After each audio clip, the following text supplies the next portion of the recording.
bit better. What It about the just seems quite Diana? solo queuey. Could you go Ah, for a combo with that?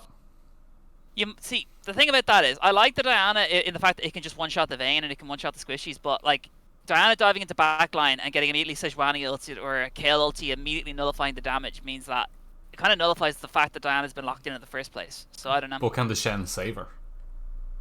Well, that's what we're here to find out, to be honest, and it really is down to players' skill in this regard. But if Shen uses ulti on that, who's going to save the Jin when he curtain calls?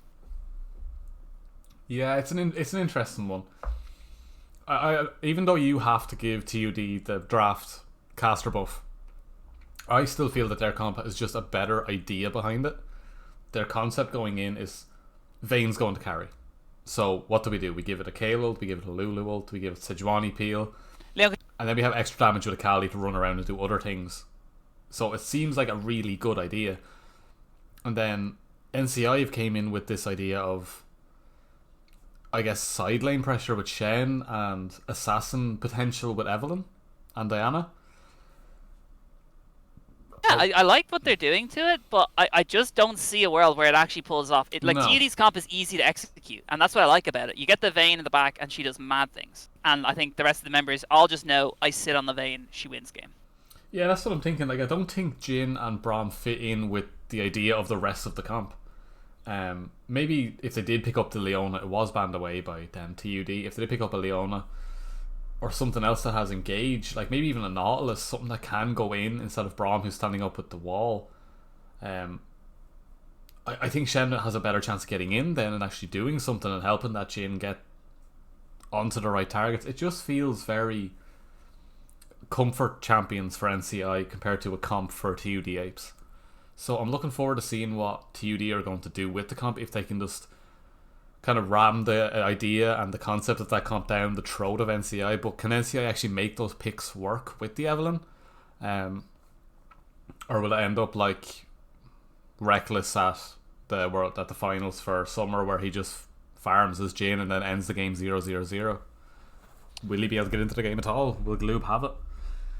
I don't know, because Gloob, I actually have to say, is a solid AD carry player, but on a pick like Jin with a comp that he has right now, it feels really like Gloob v5, and hopefully Braum can maybe disengage some of the, maybe ease a bit of it so he can do more damage, and even Shen ulti can help. So, but overall, yeah, I do think it's just a bit too solo queuey compared to what TUD are trying to execute on. So your vote's going for TUD, Oh yeah, my vote's going for TUD, 100%. even without the blind Vayne pick. Even without the blind Vayne pick, I honestly think they still managed to save the comp and round it out with, overall, in my opinion, a better comp. Yeah, okay, I think I'll go for TUD. But we will be back in a couple of minutes when we get straight into the game. Don't go anywhere.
Welcome back everyone to NCI versus TUD. We are straight onto the Rift.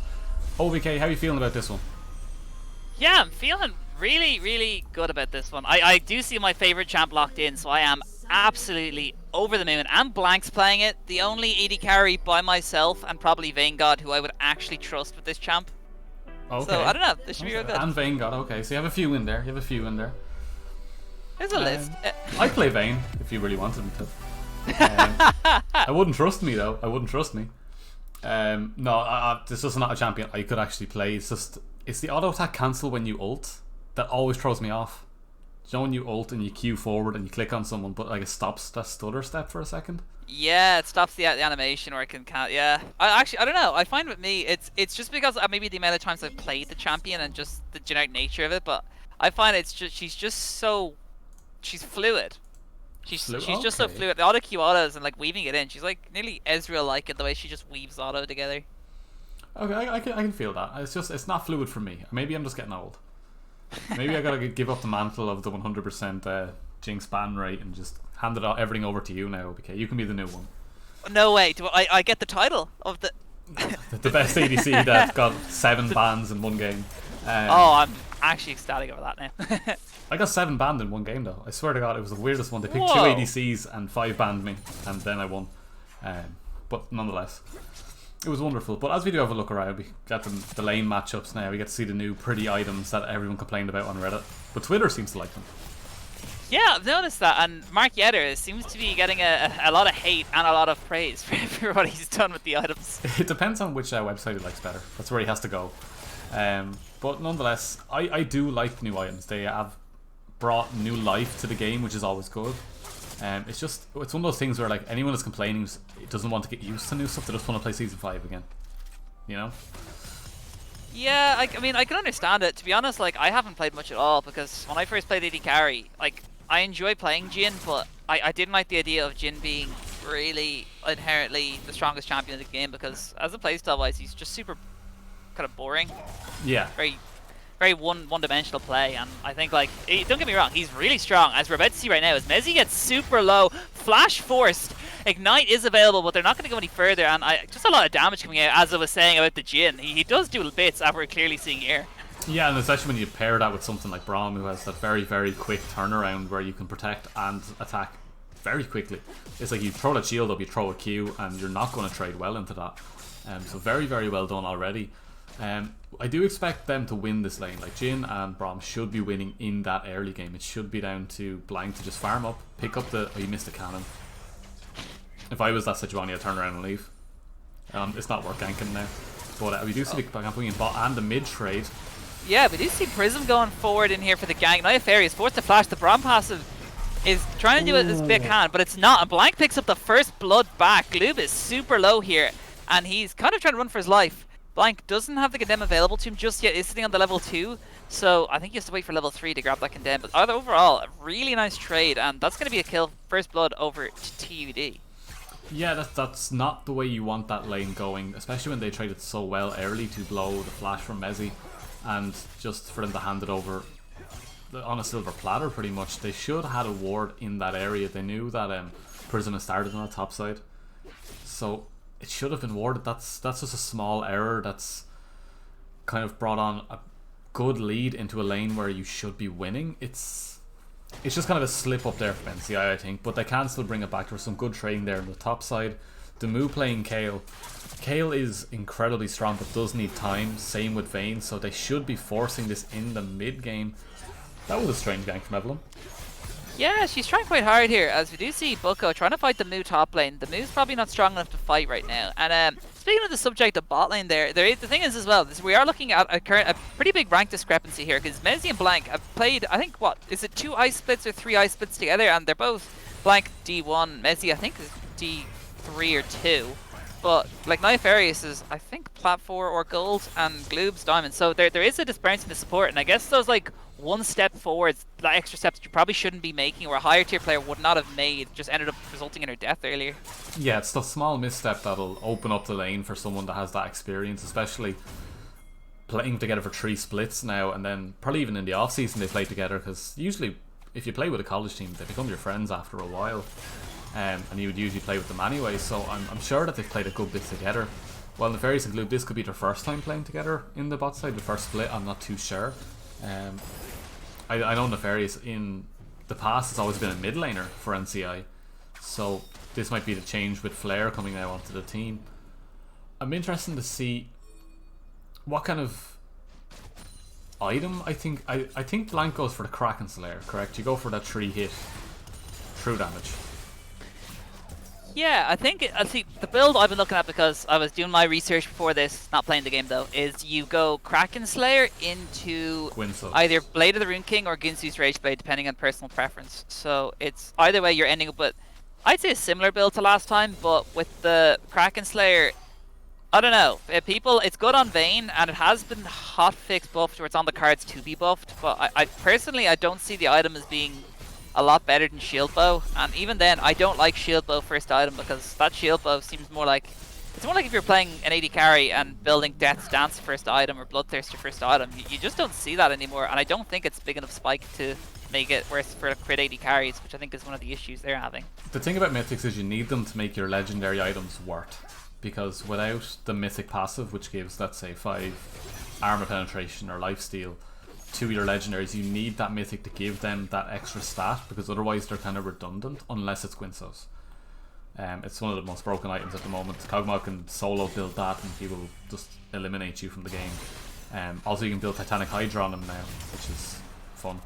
I built a Titanic Hydra on an Aphelios at one stage, and a Runans with a Guinsoo's, and every time I autoed it was just waves of death. But you have to build your Kraken Slayer on Vayne then. Immortal Shield though isn't a bad item, but it's directly built into Assassins, which Evelynn should be trying to get onto that Vayne, so that might not be a bad choice, but I feel like with the advantage they have, they should just go for that Kraken Slayer, go for the damage, pick up and the the passive Guinsoo's. as well.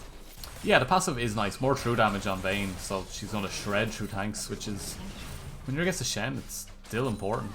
I am looking forward to seeing where Prism's going to go next, because top should be the focus. Getting that Kayla head should be a big, I guess, a big spike in general team fighting. So if they can get the Moo to a decent position for that, let's say, second or third Drake, then that mid game spike will be massive, because Blank won't be able to die, because Kayla will dish enough damage to either ult herself or Blank in time to win the fight. So I'd like to see Prism go up towards that top side, but as you see, a nice little trade in mid. CProm on the Akali, dishing out some nice damage, taking a nice advantage in CS as well. Yeah, actually, one of the topics I wanted to bring up earlier on was I don't know if I'm only just finding out about this before, like now, from some of the players in the TUD team, but the CProm actually he was apparently he's been in the Irish scene for a while, and he's only just come back into League of Legends again, but he was apparently he was pretty good when he was playing. So I'm actually interested to see what. I've never actually seen the guy play, but I'm actually very interested in how this mid lane matchup will go. Was he always CProm, or did he have a different name? I think he was called the CProm, but I think he was he might have been like he was a diamond mid laner, I'm pretty sure, in like old seasons from what I've heard. Oh my god, Messi just picks up a kill onto Nefarious, just kind of out of nowhere with the stuff. Yeah, just a nice little Q there. She just overstays in the lane, and that's one of the things you said, that just sitting in the lane for a little bit too long and overstepping, and the Dankus to Meeps, that was strange. Okay. Yeah, I'm not too sure about that. I don't think the Dangus Meeps has an idea of where to go right now. It just seems very every lane seems to be losing right now, and they're falling behind. So looking forward to seeing maybe it is actually going to be a Drake start. They are going to try force this Drake. I think it might be an okay idea. Prism's gone back, so it should be a free pickup. It's just if it does get contested, I don't think Evelynn will be able to get away from that without using the ult over the wall. But every single lane is in the lead right now for the side of TUD, and we were talking about the draft difference here. Flair going for a trade, not getting much out of it. CProm once again trading back better. I don't see NCI actually doing anything right now. They're just kind of falling behind slowly and not putting up a fight for it. For a pretty early to mid game comp, well, minus the Shen, they're not really doing as much bits as I'd argue a much later scaling and a lot worse early game comp. Here comes Prism.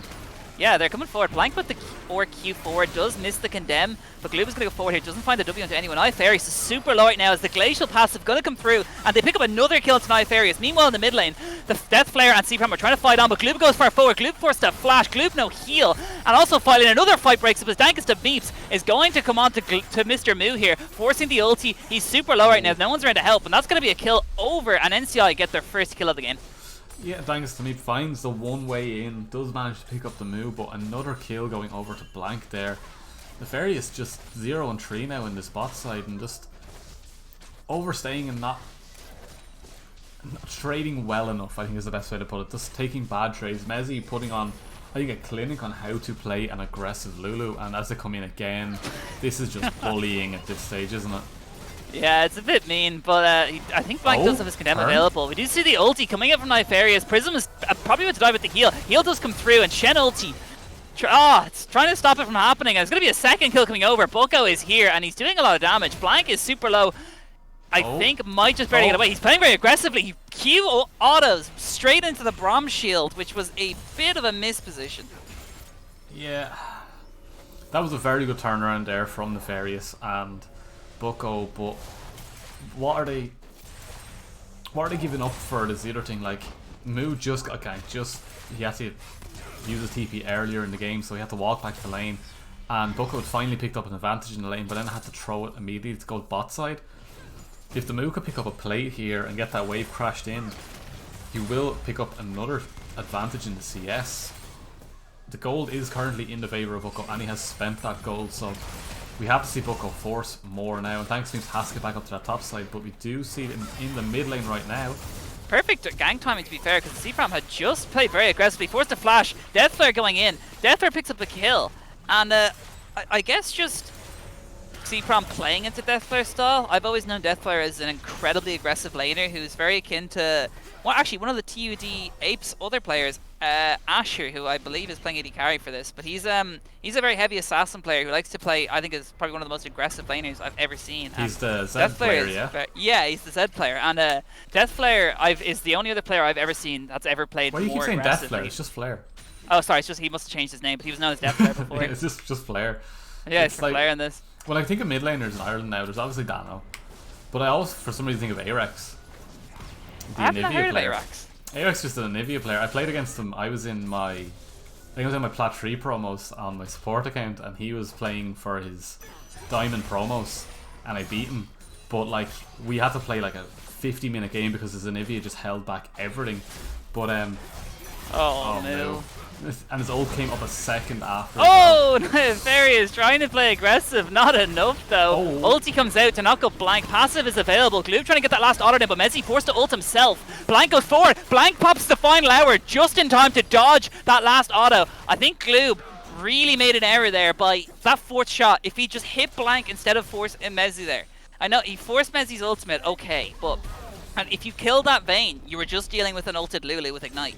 And he didn't get that fourth shot in time. Blank then Q'd to dodge that. I think it was the Braum auto or one of those autos to start the passive, but he dodged something there by going invisible. And at that stage, Gloob had nothing left to do and was reloading, and he was just insta-dead. Yeah, that was a very, very sketchy fight, and it was close on both ends. But the miss from Nefarious on the ult, I think, was a big turning point. But we see Flare coming down. Does have the flash and ult available, but chooses not to. Thanks to Meeps. Oh, he uses the TP. Okay. Yeah, we see a TP mid lane to try and do catch something that here. wave, Meeps I suppose. I suppose so, but I don't know. I still think maybe it's probably worth to lose a few CS if it means you're kind of. I mean, okay, yeah, if you're keeping your TP up. But we do see Bucko playing very aggressively. He is a bit far ahead. Does have his first item completed. The move not that far into it just yet. I'm actually hate to be the one to say it, Sadier. I don't know what Moo's building, but it does look like a item that has a blasting wand and a recurve bow. Gwynsos? Does it have that in it? I believe so. I don't think it, I don't think it does. Or I don't know. Cause new items are confusing and we'll learn them as we go. Yeah, because I don't think Nash's Tooth's in the game anymore. Or is it? It is, yeah. Oh, it is. Okay, so that Nash's might be a Tooth is... Oh, is Nash's Tooth the build from the Leeching Leer? Too many items, too many names. It's too early to tell right now, Seder. Yeah. Oh. Once we figure out the OP builds, I'm gonna be so happy because I can just copy and paste and know every build. But right now, I'm not gonna lie to you, Seder. New item icons are confusing, and the new items have different build paths. I'm sorry, dude. We'll play a quick game then. We'll wait for. We'll wait for after Rift and play a quick game, and I'll name some items and you can pick them out from the scoreboard. But ulti's forced from Braum here though in the meantime, and the Sejuani is coming in for a gank. Flare does find Prism. Prism goes in aggressively, and he does opt to try and stay alive. Ulti down here. Blank is beefed up the Lulu ult. He's super low. Blank, last auto, stay alive. Takes out the Jhin with no HP. Bucko and the boys trying to take the kill back in response, but the C-Prom comes bot lane. The C-Prom's here. Bucko is super low. Flare is super low, and Bucko goes down to Prism, and that's going to be 3 kills over to TUD. There could be 4. The Flare's still getting dove under the tower. Prism going to get taken out by the dankest of Meeps. But this here's could Meeps. be a turnaround. Meeps goes pretty aggressive here. Meeps does have the ulti available. No flashes yet. Kapram gets hit with the what's charm, but the ulti does not connect, and the Kapram and Mezzi both get out alive. That was so messy. That was such a weird fight, but Blank played that exceptionally to pick up the kill onto Gloob and nearly stay alive. The Shen ult really mattered there, but well, that's really good team playing there from TUD, and a good turnaround as well from the side of NCI. But the Rift Herald did get popped top. It didn't actually manage to take the top tower, and then the Moo managed to return by taking the top tower when Bucko left. Very, very weird turnaround from there, but we do see Blank go into that mid lane now to pick up the farm as the bot lane had rotated. Another Drake will go over to the side of NCI, which will give us our. It'll be an Ocean map. I think Ocean's a little bit weaker than it was pre-season. Is that the right way to say it? Season pre-season? Yeah, pre-season. Pre-season. But because their Grievous Wounds is so much easier to pick up now. So like whether you're AD or AP, it's 800 gold to get Grievous Wounds, because you can now pick up it goes into Morello. What was the thing it used to be called? Oblivion Orb. Oblivion Orb. That now does Grievous Wounds. Yeah. So everything's a little bit cheaper now on the Grievous I thought Wounds that should have done that originally, to be fair, because I felt like for 1500 gold you should have gotten a little something bar penetration. Yeah, but now it's That makes 800 sense. gold, so.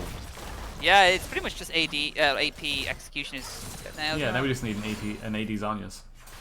But it's good on. To be fair now, I know it's not as good right now, but I'd be pretty happy to have that if I were TUD. They do have a Vayne, they do have a pretty healing of the top laners. We do see a fight breaking out here. Kapram forced to run away thanks to Meeps' ulti. Tip of it, just gotta pick up the kill onto the Akali back in response. Meanwhile, Blank 1v2ing versus Nefarious and Gloob, dodging that W, dodging the Q, and like Blank is just dominating this bot lane. He's 40 CS up in 18 minutes. Yeah, there's the 5, 1 and 3 Vayne has the Rage Knife, which is the most aptly named thing I've ever seen. Greatest named item I've ever Rage heard. Knife. It's a very angry knife. But nonetheless, he's picked that up and he has his Kraken Slayer, so he's doing that true damage. The Moo steals the blue buff from Flare, is now fighting. No, decides not to keep going for it. Thanks to Meeps, we do have the bug that comes with Ocean where the bushes don't properly appear. But I think everyone that watching this does know enough about League of Legends to know where those bushes are, but it's a strange spectator bug, to say the least. Yeah. You'd think they'd have fixed it by now. Yeah, I don't know. It's a bit unfortunate that like what's happening right now is just all over the shop. I'm kind of glad to see a lot of scrappy fights in this game because I did want it to be more scrappy, but it's just a bit too scrappy. Meeps going in aggressively here. Ulti coming out to knock Meeps back out, but the auto puts it in and the Vayne picks up the kill. Blank, you madman! Triple kill! No. For the Blank! There it is. After a delay. After a slight delay. It does survive as well. The Moo starting to put out that damage now. Look at that. That is a serious amount of damage. The Moo is coming to his own, and this comp has turned into mid-game machines. Vayne is already probably as strong as she was going to be about 25 to 27 minutes in. She's accelerated her build so much right now. The games are a lot quicker, I have noticed, these days. Everything gets their spikes so much quicker now. There's so many more options for champions that before had to scale and get 3 items in the late game. Now they can get 2 items and be just as strong. It's a good way to have the game, because as the game, every single game gets quicker, you learn more. I think every single time you go into a new game. It's why scrims used to be in the kind of pro area. It used to be 50-minute scrims, that was it. And then you just swap sides and go again. Now we have that in the preseason where everything's so fast, we're learning so many builds so quickly that I think is actually a good game state. When it comes into like, let's say when we go into season 11, games will take a little bit longer because people know how to play around stuff. It's just right now, Vayne is so far ahead. She's so many items, they don't know how to play into it. While what they should be looking for is something that can like survive that. So Gargo Stoneplate or something like that, you know? I don't know. See, I agree with you there, but my only thing is, alright, I also think it's down to just player skill in this regard, because I just think Blank has been playing these fights and taking like pretty much optimal trades everywhere he's gone so far. And I think just like these little misplays, like Knife Furious waiting too long bot lane, or Gloob missing his W, or maybe not autoing the right person, just giving Blank these like little windows of opportunity. And like someone like with like Blank, who is seriously trying to improve at the game and get to a high skill level, is just gonna like take that and tear you apart. Meeps is going to find it though, and the ulti from Knife Furious is going to pick himself up to kill back. Lulu does go down as well, and Mezzy did have the ulti available. They just got kind of chunked out. Yeah, that's the damage coming in from the Lancaster Meeps. Just deleting people, and it's good to see that that's still a possibility. Blank just stepping a little bit too far forward, not respecting what they can do there, and he has to take it from there. They take a tower as well. That's a good little jump there for NCI. They should be looking to get this next Drake as well, which will be coming up in 35 seconds, probably resetting for wards. They can still win this game quite easily if they can get that Ocean, but there is always the Moo and Blank on these two very high damage DPS range champions that they have to worry about and constantly be thinking, how do we beat these? There's a lot Look of at the true CS damage. numbers as well. Like they're so far ahead even on their like champions. Like Moo's 40 is about 50 CS up on Buka right now, and Blank is currently about 50 CS up on Gloob. And like that extra 50 CS is a lot of gold to just chuck onto a scaling champion. The better way to put it is there's a 2-level difference between Gloob and Blank. Yeah, that is probably the best example of it. XP wise, and say if you could just put XP into money, they're ahead by a serious amount of money in just pure stats. Then you add in the items on top of that. Like that Guinsos is now built, looking towards the Bork as well. Blank is in a very, very good position. They now dropped the Rift Herald. Mezzy just clearing out a couple of wards. They're going to go for the Baron. Okay. Yeah. I think if this game has taught me one thing, it's that my favorite champion is finally useful to play again, and I will probably be playing a League of Legends game after this. Are you going to play a Mumu and solo Baron at 20 minutes with one item? No, I'm going to be playing Vayne and building this Raging. Oh no, I'm just saying that 20 minutes you can solo Baron as a Mumu.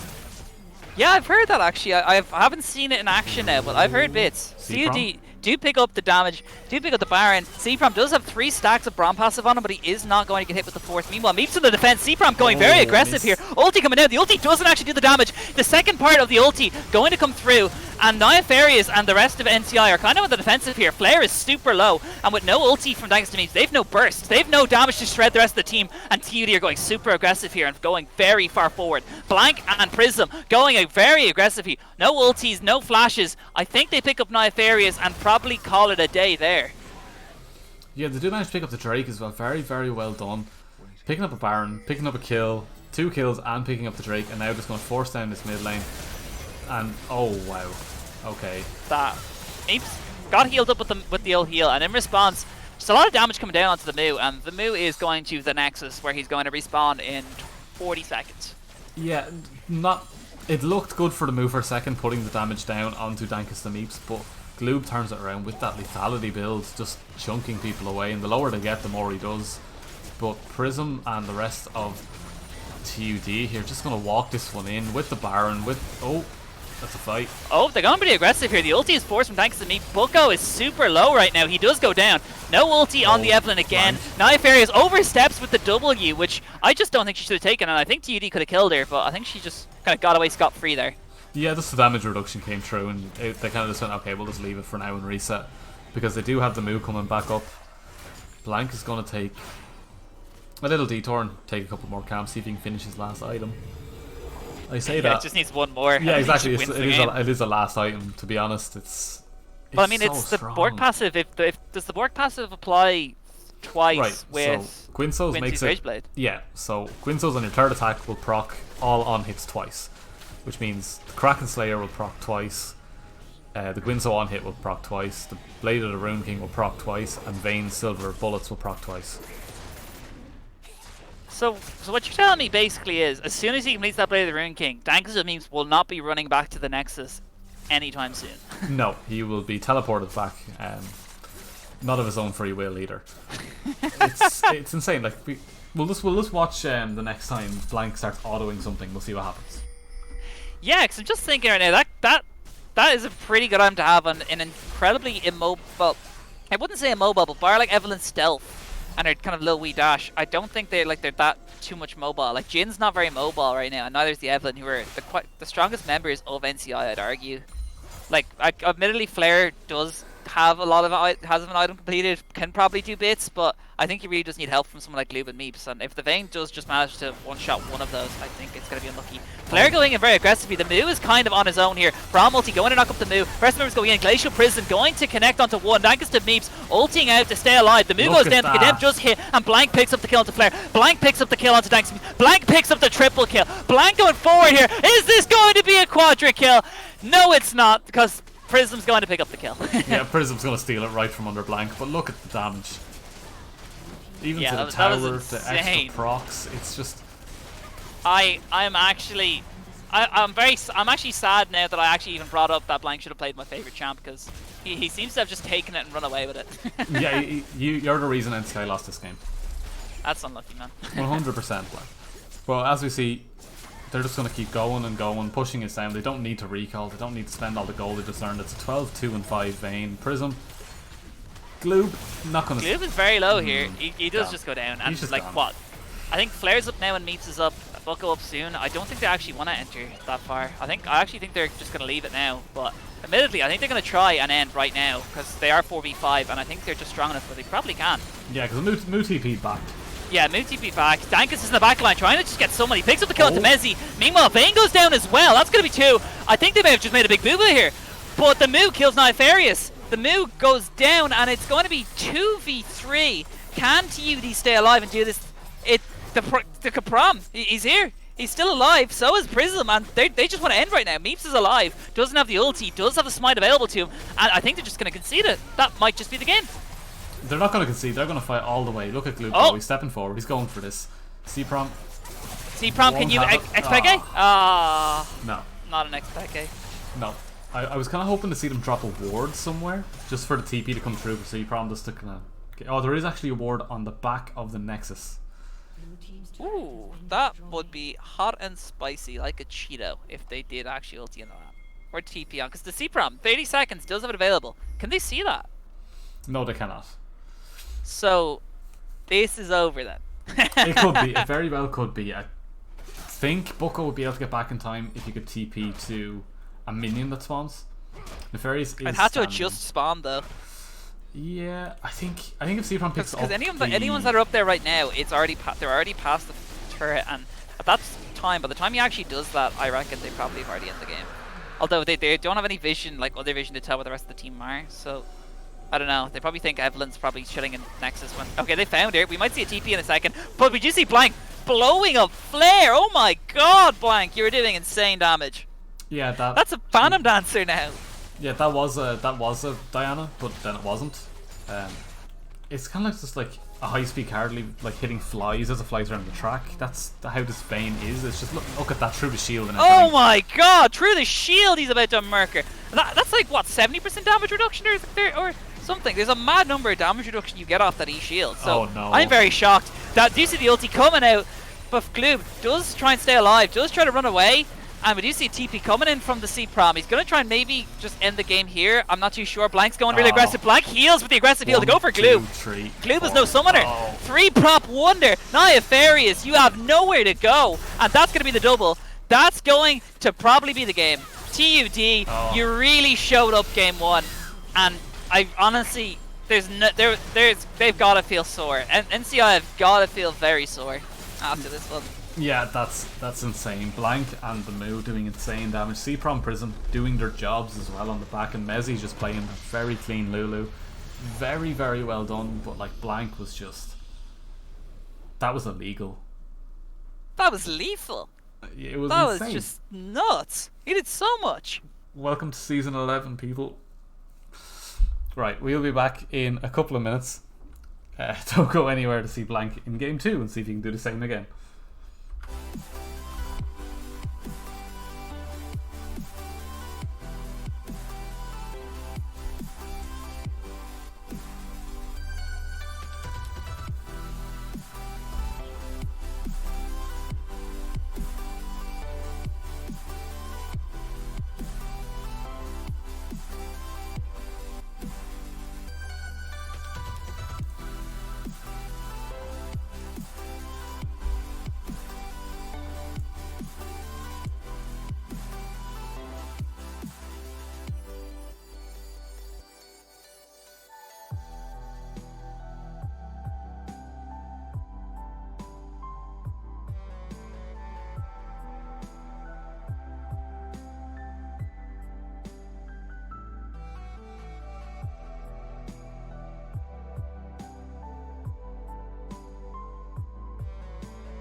Welcome back, one and all, to Game 2 between TUD and NCI Panthers.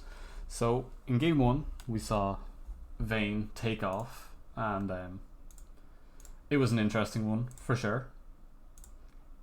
I don't think TUD will be allowed to play that again. What do you think, OBK?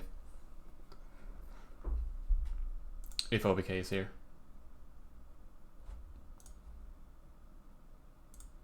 Mike's been muted the whole time. Okay. Well, You're good. I don't know if I describe that as fun for certain members of the lobby, but honestly, I think for me and probably for you, I thoroughly enjoyed that. And if I were at NCI, maybe I'd drop another disrespect and just not ban any of the champions. But I feel like something should be banned here.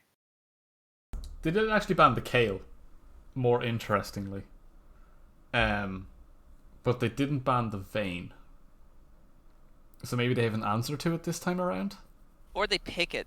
I know Gloob. I'm pretty sure Gloob's played a fair few games of Vayne in the last season or two. But my thing about it is, can they draft better so that they can draft in a way where Vayne actually ends up with a good comp? Because if they know, if TUD know the Vayne's coming, which chances are they probably do, they've already think, okay, if they're going to pick Vayne, we'll just take what their team plays that actually helps it, like the Shen.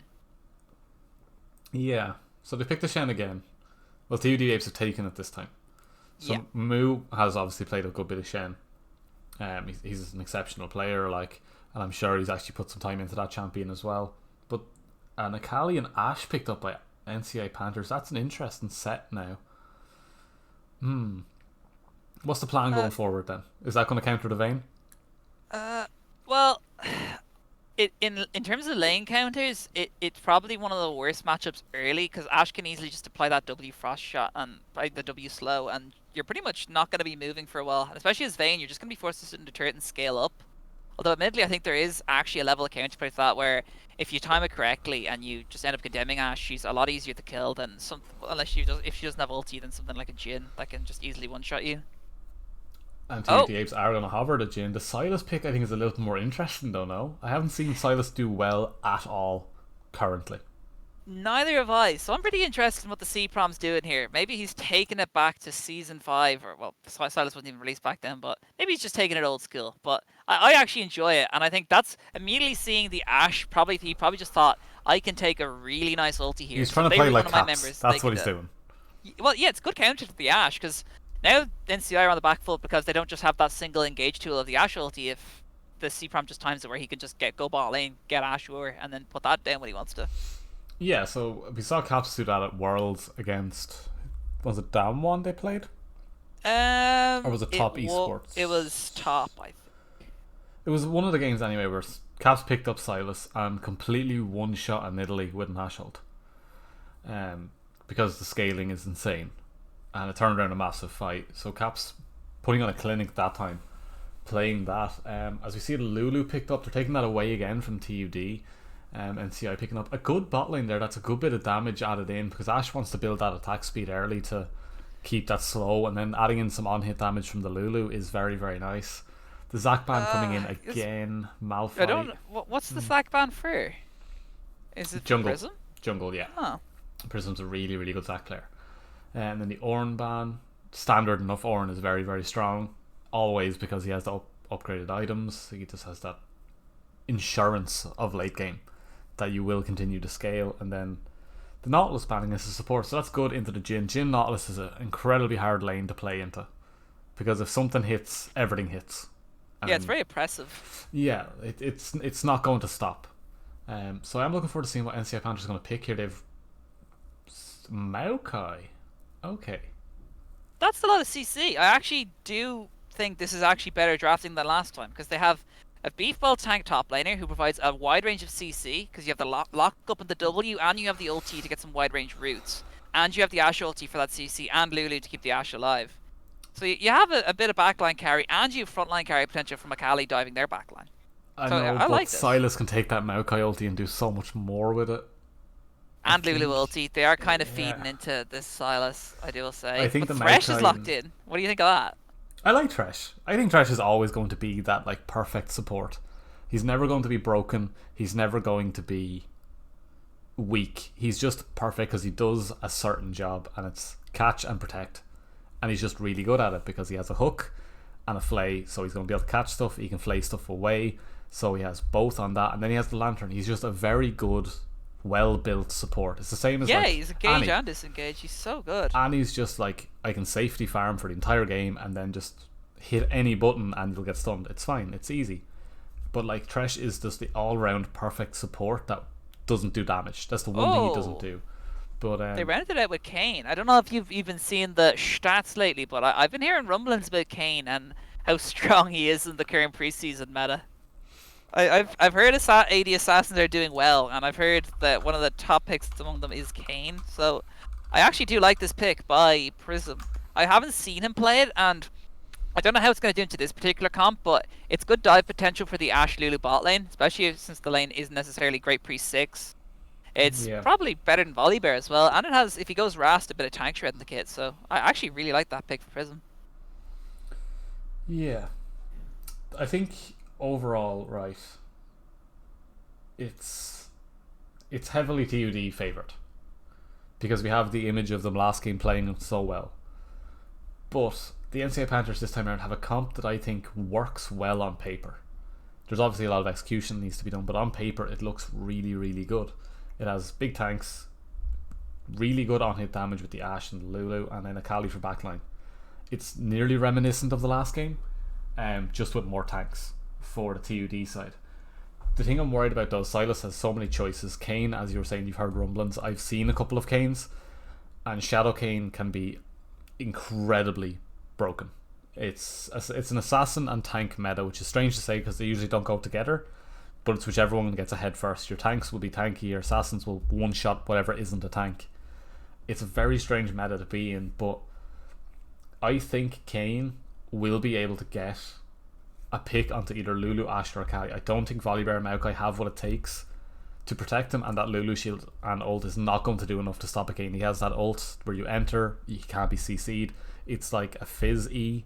It's the most annoying thing, especially as an ADC when you're on low health and you see him just hovering with the scythe above you. And he can tower dive you so easy as well with the ease of the wall. Especially, and I think with Prism showed really good dives and one or two bad ones, with channels being the difference, but Prism had some really good dives in the first game with good kind of communication on who's tanking when. So I think that's a decent idea for them to go. The thing that worries me is thanks to me showed us Evelyn last time, and his gank timing was either completely off or perfect. There was no like forced ganks or like decent ganks. It was just he's either getting the kills or he's inting. Yeah, there was a really nice one balling, I remember, where I think it was the C-Prom had rotated down to try and get something off, and as he came down, he didn't even realize Evelyn was stealth right there, and he immediately took him out. Yeah, that was really nice. That was really good nice read. gank. But sometimes, like, remember the time you walked bot and the two of them were recalling? Yeah. And he just walked around the corner like, yeah, I was here. Like, it's down to what they do, yeah. So I think thanks to Meeps has a big weight on his shoulders for this game. He has to go in and he has to kind of hit that mark straight away and stop that Kayn from becoming Kayn when, like, I think everyone's faced like a solo queue Kayn that just runs over a game. Yeah? Yeah, I think, to be honest, like, given the current state of the game right now, I actually think having an assassin that is like an AD assassin right now is just so nice, especially with the items that, like, you can opt to go Prowler's Claw. I don't know what the other. You can go Dustblade, which has Dustblade with the invisibility. Invisibility, like on Kayn, that's so nice as well. Like, there's some really nice items, and the fact you can go full 6-item junglers now for Kayn is nuts. Yeah, you don't need to actually have a jungle item anymore. That was such a nice change. Because I've always said that, like, do you sell your jungle item later? Do you still really need the Chilling Smite? And would it be better just to get a Frozen Mallet and go out, like, little things like that? But it is. The only That's one a who very lost good it change. those AP junglers, which is why I'm pretty interested in what their next change is going to be next patch when they do. I think they're looking at was it Mark Yetter's been looking at saying that they wanted to. The Victor change was AP exceptional junglers. though. He doesn't have to build that item anymore. Yeah, but he ended up being way too overtuned, and they had to immediately hotfix nerf him. Yeah, it was just like, sorry about that, and slam him back into the floor. Go back to where you came from. But yeah, we will be back in 2 or 3 minutes with game 2 and hoping that NCI can pull something out of the bag here. Don't go anywhere.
know. I think this game is particular for NCI is heavily Gloop focused, and I think it's entirely resting on whether his on-hit build will do a lot more damage than Blank's one-shots and the rest of the team's one-shots, and From's one-shots, and the Moo's protection and then one-shots. So overall, a lot of one-shots.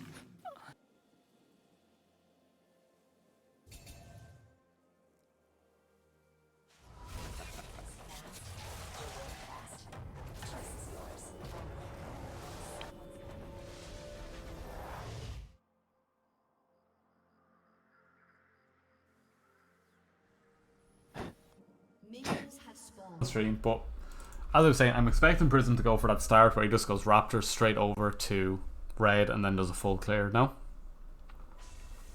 Yeah, I'd imagine so. That was the Kane build anyway, but maybe he goes for the buff to try and just speed through camps quicker. Maybe he's trying a different start. Maybe. Does that mean he's going to speed gank top? Yeah, that's what my idea, my thought anyway, is that he probably goes like something like red blue Gromp or something and try and get level 3 topside and then just immediately ganks the move. But I don't know. Try to get his form early, I guess. It's also probably different because he doesn't have hunters. Ooh. It's not the same as before the game where you had not Hunter's Talisman or one of those that gave you the single target ones. I'm not sure what the jungle item looks like now as I haven't played it, but I don't think it gives you the Hunter's Talisman passive. A nice little trade there from the move, but he's going to give up the 3 CS, but I guess Bucko won't get it either. So it's kind of okay. It's just a trade of XP. That's a fair bit of HP. Moo's got him half already. Yeah, I guess overall the Moo just does. He's gonna get another grass proc here. Oh god, Bucko. Oh my god, he's doing a lot of damage and does have the flash available if need be. And I honestly, I see a way where Bucko comes back into it, but like there it is. It's gonna be a bit rough for Bucko from here on out. Mezzy throwing a hook directly into a minion as you do, just to make sure you get that Targon's proc. He's checking if his Q button works. Yeah, sure, fair. I thought he was going for a Targon's proc, making sure that gold goes over, you know. Oh yeah, no. He was checking if the Q button was working. Taunt's not going to connect from the Moo there, a bit unlucky. What was I saying? Oh yeah, about the bot lane here. Like, I've seen bits of Ashe around, and I think she's strong, but her build is actually a lot more interesting than it has been before, where you end up going Guinsoo's Rageblade because of the whole on-hit AD. So before where on-hit Ashe actually got hit by what Riot were trying to do, and they nerfed the way it kind of interacted. It wasn't as good with Guinsoo's and like before preseason. Like the fact that they buffed that to the point where you can just end up going on-hit Ashe is pretty insane. I'm expecting. And I like that they made it viable. I think Mezzy's going to try for a hook now in a second, and then Dankus the Memes is going to come in. But this could be the hit or miss ganks we were talking about. Bucko. But the Moo's about to kill Bucko. Bucko forced a flash. The Moo flash is back. That's going to be a kill back in response. The Moo gets out alive. Dankus to Meeps does get seen. The W does connect from Blank. Really nice W over, and that's going to be a waste of gank timing. Flash for his trouble, and that's about it. Flash for flash. It's not the worst thing to happen, but at the same time, that was what we were talking about in chances like that. Dankus to Meeps, if he does miss with a gank, what happens? And like the Moo's picked up a kill up the top. Dankus to Meeps goes, we have to try something now and go for it, and it just doesn't quite hit. And not great. C-prop. That was a weird position to be in. That just... I don't know. He's hovering around anyway. Maybe he's just putting a bait in for Prism, who was hovering mid, but I think is going to get spotted. Yeah, he does burn the Shroud though, so he could just run for it. Meeps is still bot, by the way. But you see the Q available for Thresh. Flay not going to hit. The Q does connect. Maybe he should have held that Flay for a bit later when he could have probably pulled him into turret, but overall though, still another wasted gank from Meeps, and like Prism's sitting at 32 CS already. And he did also burn Flare's flash in the mid lane. And he took all of his topside camps, so Meeps doesn't know his topside's gone. Yeah, but the flash gone out of Kali is massive, no? C-Prom can force then with the E combo, get those chains in. He's a level up as well, so he gets ulti first as well, so he could probably take the perfect execution and probably execute him. Yeah, exactly. There's no better feeling than kill a Kali with her own ult, no? Or Syndra, Syndra with her own ult, that feels so much better. I used to play Silas Jungle quite a bit for the banter. Running in and stealing ults is the most fun thing, especially if there's a Soraka around. Oh, everyone wants some healing. Oh, Prism in the meanwhile, top Prism side. is coming in top. The W is going to connect from Bucko. Meanwhile, the taunt is going to hit from the Moo. Doesn't have the flash, but Prism has his available, and Prism's going forward here. Both of them with the kill. Is he going to give the kill to the Moo, or is he going to take it himself? Gonna chase forward. I think he's going to try and give this kill over to the Moo. The sweeping blade not going to connect with the W. Going to slow him enough to give the kill over. Very kind Mr. Prism. Yeah, Oh, and the pause coming in. yeah, we got a pause coming through. Hopefully it won't take too long. Hopefully it'll just be a nice quick one. But we do have a little while to talk now. So, what do you think going in? You thought that Prism was going to be the better jungler this time around. I thought Thanks to Meeps was hit or miss last time with some of his ganks. This time you wasted a lot of time in that bot side and Prism is taking a massive lead. Do you think that's going to be the kind of way the game's going to go for the rest of it, including like the mid game, or will there be a change and will Dangus be able to pull something out here? I think objectives are going to play a factor here. Same as last Mountain's time. going to be first up, and I think Kane's potential to take these early objectives, and the fact that he's so far ahead, like, I know 18 CS isn't that big, but when you're out jungling him pretty much this hard and taking his camps this early, it's going to be very hard for Dankus to pick up his camps, and with Prism hitting level 6, it means he can make some really aggressive gank attempts and really look to engage really hard in the bot lane or the top lane with the ulti, so I'm not too sure what Thanks to Meeps is going to do once he's nearly 2 levels behind. I'm looking at Thanks to Meeps and he hasn't smited a camp yet, by the looks of things.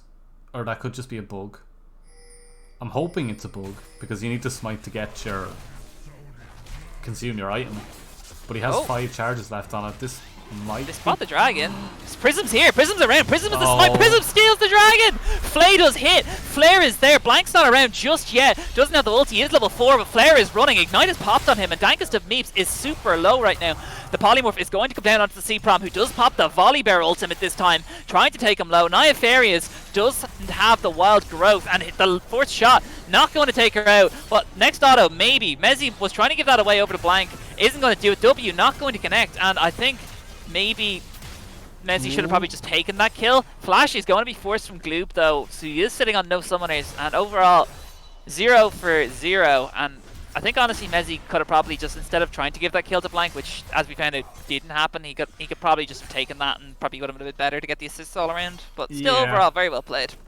Yeah, stealing that Drake is just a like I gave Dangus to me a lot of credit last time for the amount of Drakes he did pick up in that early game, but it still says he has 5 charges on his smite, and I'm hoping that's a bug. But if that's true, that means he has to power through this jungle now, and it's going to take him... Well, he didn't have his top side at all. I mean, he's definitely taken his blue at the start of the game. So I don't know. I think it's a bug. You don't smite first camp. Oh, well, we'll find out now when he's on his red. Yeah, let's hope he smites this one so we can get a read on the numbers. But no, that's a massive turnaround there from what Thanks to Meep's done well in the first game compared to... He didn't smite, so... He didn't smite. We don't know. Damn. We still don't know, but he had such a good Drake control in the first game, and then now coming into the second game, Prism just taking that back with one quick snipe, and it doesn't look like...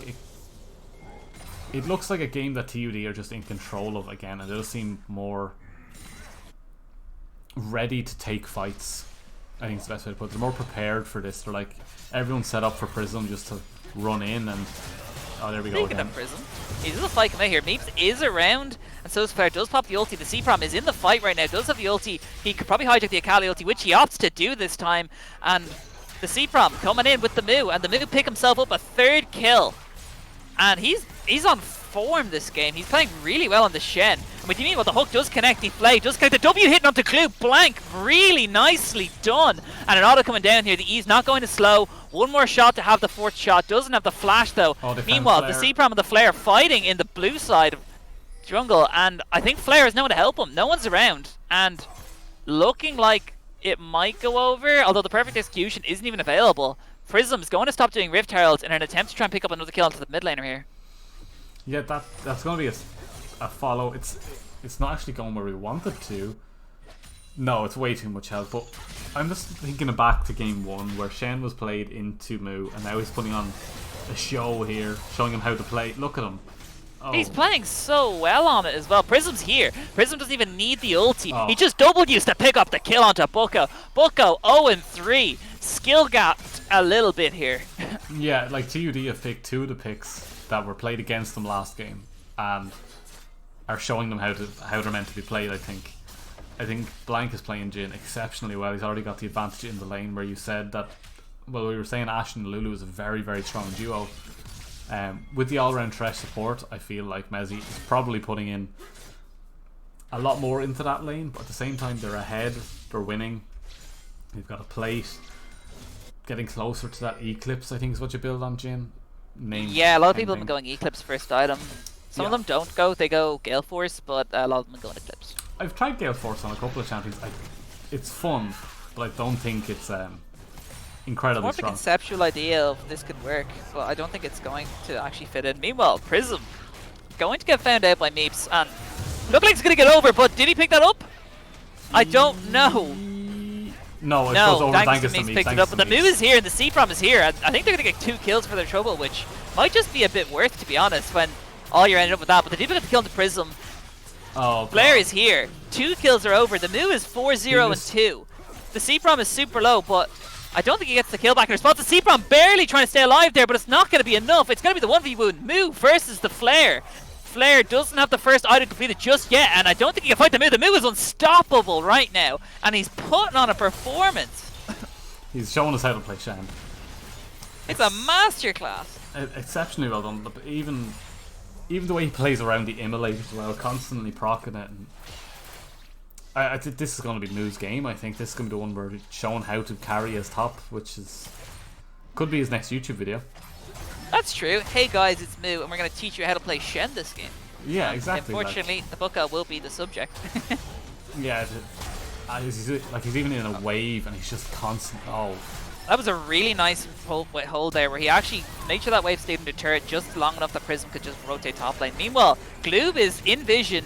Mezzy missing the hook, but they do spot him. Fourth shot is available for Blank, but the Ignite might have just taken it away, but Blank just opts to take the kill for himself and not let Mezzy get that, which is fair. yeah, you have to give that over to the Jin. He's getting so close to finishing that item. He now has 1,300 gold. He's 700 gold above on the Ashe. It's just getting slightly out of hand. He's actually up to 800 now, and it's just going to keep growing and growing. And I don't know how they're going to get back into this with such a massive lead built up, but this could be one way. Thank you so much. They're trying to force, which is a good idea in theory, Oh, but I Shen. think Blank has a W available, which is going to hit, and Moo does pop the ulti to come bot lane. He's very strong, 6-0-2. Thanks to Meeps getting shredded by the Jin and the Moo. And the fourth shot, not going to be enough to kill him, but the Moo just picks up the kill anyway onto Dankest of Meeps. And wow, Moo does a lot of damage with tank items. Yeah, he just comes in, flashes even to get that kill. 7-0-2 now on the Shen. It's getting scarier and scarier, and Blank even staying around to try to get a few more of those CS numbers. Mezzy was sitting around on a ward there. I think that might just be a little bit of an overstay. Just get back, guys. You've got gold to spend. Yeah, it was a bit lucky, but either way, they've ended up super far ahead, 10-2 in kills. They're about 5k gold ahead. Naya Farius trying to trade with Blank is a pretty bad call, and I think she's dead from fourth shot. Nope. Ashe is going to stop her, but Prism's coming back around here. Doesn't have to overextend though, which makes sense.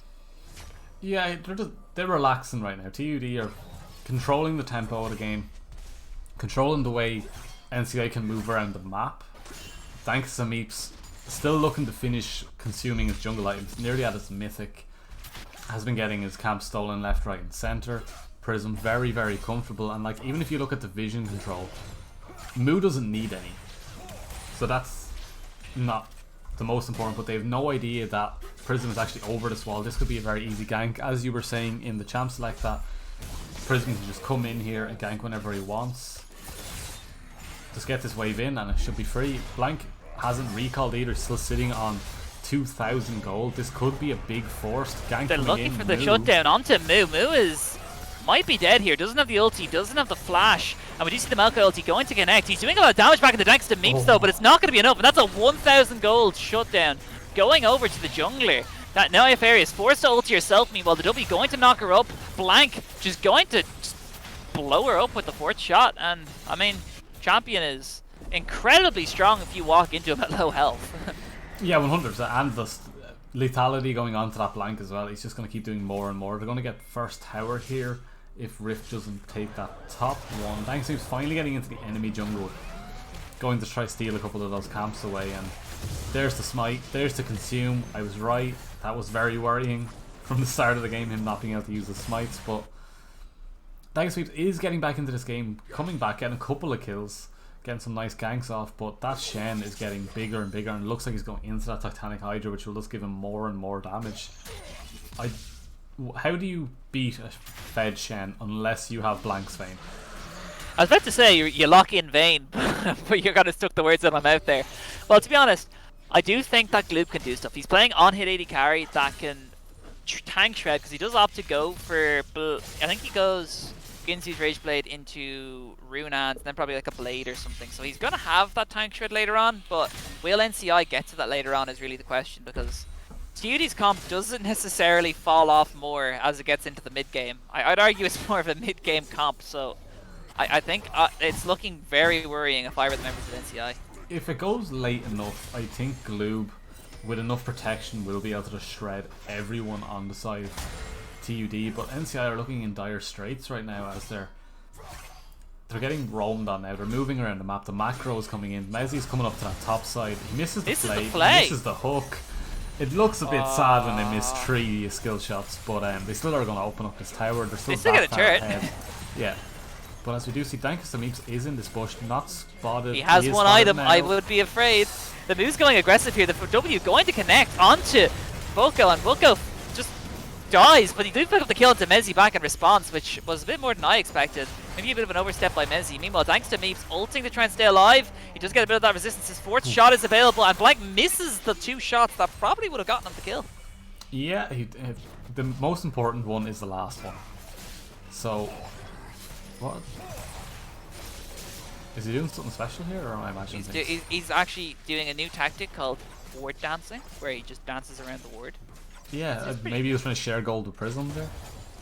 Give more gold to better ward scores to everyone. Flair just getting caught there with the stun combo coming straight in. Flair has to throw everything down.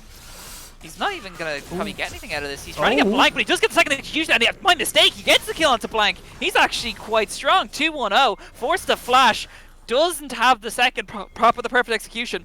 And he's taking minion aggro off a cannon minion here, and Prism picks up the kill back. 1 for 1 in favor of.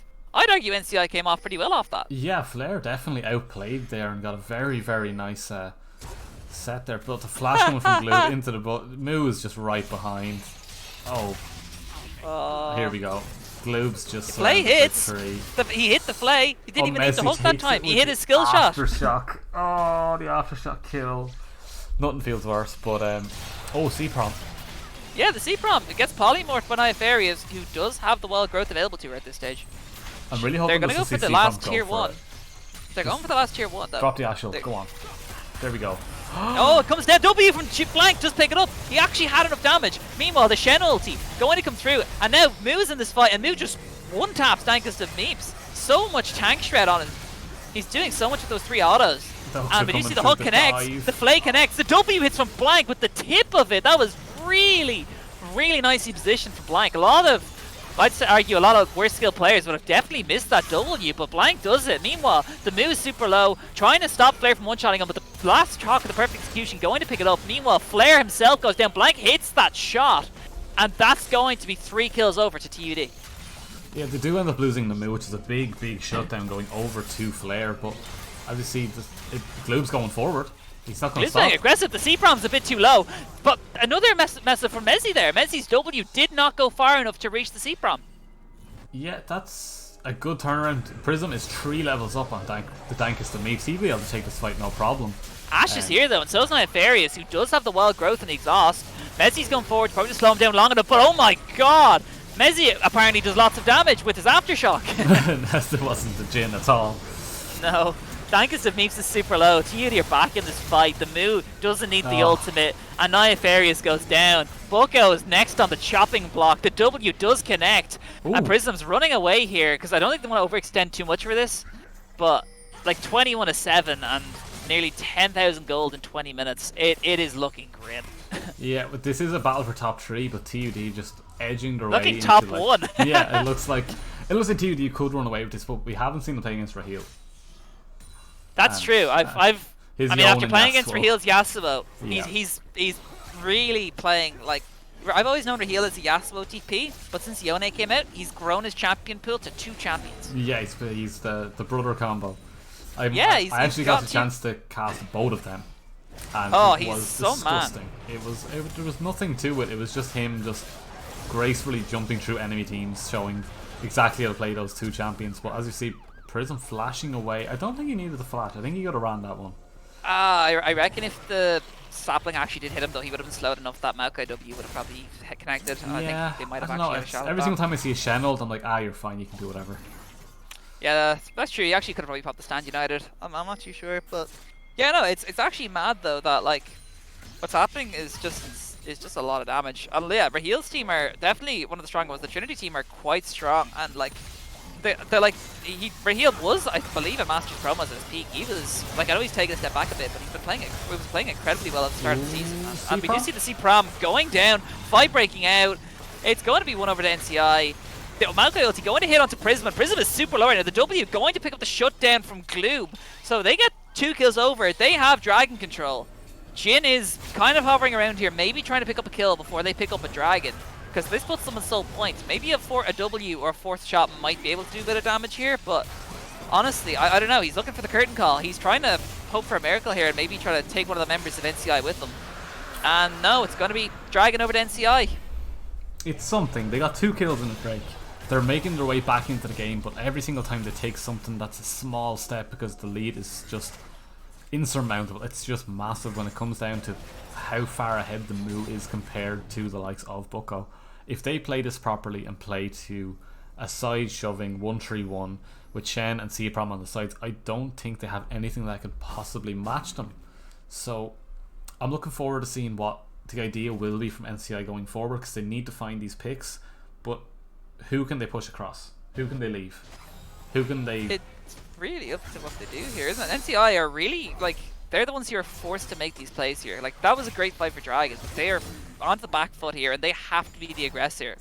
If TUD manage to aggress, or if Shen manages to get a really good ulti off, they're really screwed.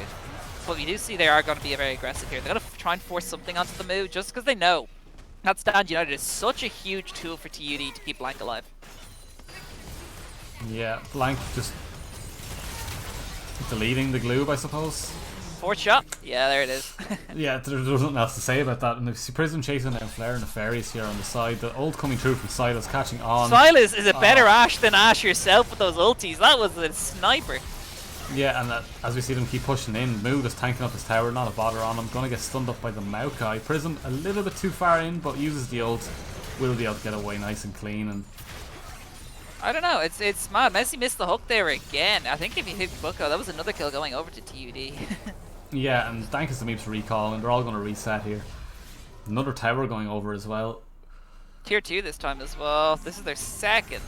Dankus to Meeps has left the game as well. He's had enough of this. And he's back. He's back. He's like, no, one more go. One more. I can do this. He just needs one more kill for his montage. Yeah, exactly. Like, he's how I won against the Moo and then doesn't show the end of the game.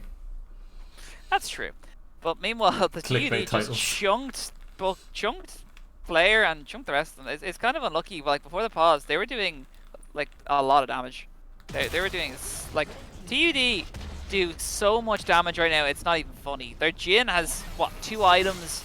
Shen has 2 items. He can do a lot. Flare gets caught with the hook. Mezzi with a really nice start to the play. Doesn't matter too much, but the curtain call comes down. Trying to do what he can, and they don't end up picking up the kill to Flare, unfortunately. Meanwhile, the Thresh Hook again hits onto Dankus to Meeps. Mezzi forced to run Flay away to stay alive. Wild growth, keeping Dankus alive just a wee bit longer, and no one's on Gloob. Gloob is doing his damage, and they find that C-Prom is on his own here. Maybe a bit of a misplay from TUD there. They didn't stand close together enough, and I think the C-Prom wasn't with the rest of the members. So NCI are looking a bit stronger this fight. They're all standing together. Flare going forward, he might be able to get something. They do get the C-Prom as something anyway. 1 for 1. Yeah, but like as I was saying earlier, every single time they get something, it's working their way back into that game. It was a 10k goal lead. It's now still what, 11k, but they're edging their way back in. They're slowly getting picks here and there, and every single time they do, it's something. Like, they're not out of this game by any means. If they can just get one big fight, like if they manage to get, let's say Flare managed to perfect execution into that fight and managed to get onto that backline, there was 3 very low members there that they could have picked up. It's just a matter of actually finding and getting into that. Bucko, you didn't need to stand on that, buddy. You can just walk past. Yeah, they're I don't know. It's really tough to call because on one hand, TUD are making really scrappy fights, but well, really I think they're so far ahead they could literally probably end the game as 5. And I think the fact that they're letting NCI get more back into this means NCI are just getting a bit more items, and as this goes on, they might actually be able to do a lot more. I think Gloob has now. I'm not an item person here because for some reason I have no clue what the icons are, but I believe that's an Executioner's Blade in his inventory as well as the Rage Knife. So he is itching towards that second item, although Blank has completed his third. And he does hit the W! That was a really nice combo from Mezzy and Blank there. Flair just forced to run away. And I think that really just scared him off. The curtain call's coming down here. Meanwhile, the rest of the members of TUD are just trying to fight the remaining members of NCI, but Flair is super low. Blank destroying Flair. And that's going to be 2 kills going over. That's going to be the Baron. And I'm going to assume that might just be the beginning of the end.